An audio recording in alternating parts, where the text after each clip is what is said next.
અંકલેશ્વરની કૃષિ રસાયણ કંપનીમાં ફરી એકવાર આગ ભભૂકી હતી.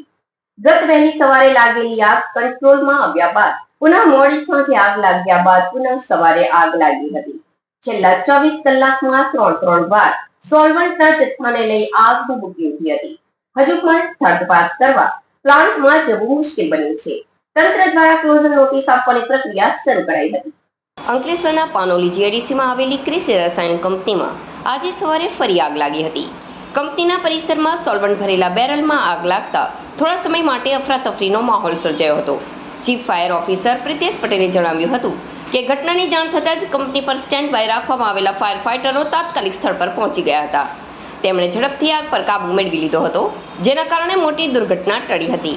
ઉલ્લેખનીય છે કે ગઈકાલે સવારે પણ આ જ કંપનીમાં ભીષણ આગ ફાટી નીકળી હતી, જેમાં પ્લાન્ટનો મોટો ભાગ બળીને ખાખ થઈ ગયો હતો. તે ઘટનામાં ધુમાડાની અસરને કારણે 3 કામદારોને સારવાર માટે હોસ્પિટલમાં ખસેડવામાં આવ્યા હતા, જે બાદ રાત્રિના પુનઃ આગ ભભૂકી ઉઠી હતી. આ સતત બની રહેલી આગની ઘટનાને ગંભીરતાથી લઈને તંત્ર દ્વારા કંપની સામે કાર્યવાહી શરૂ કરવામાં આવી છે. કંપનીને ક્લોઝર નોટિસ પાઠવવાની પ્રક્રિયા હાથ ધરવામાં આવી છે અને સમગ્ર ઘટનાની તપાસ પણ શરૂ કરવામાં આવી છે.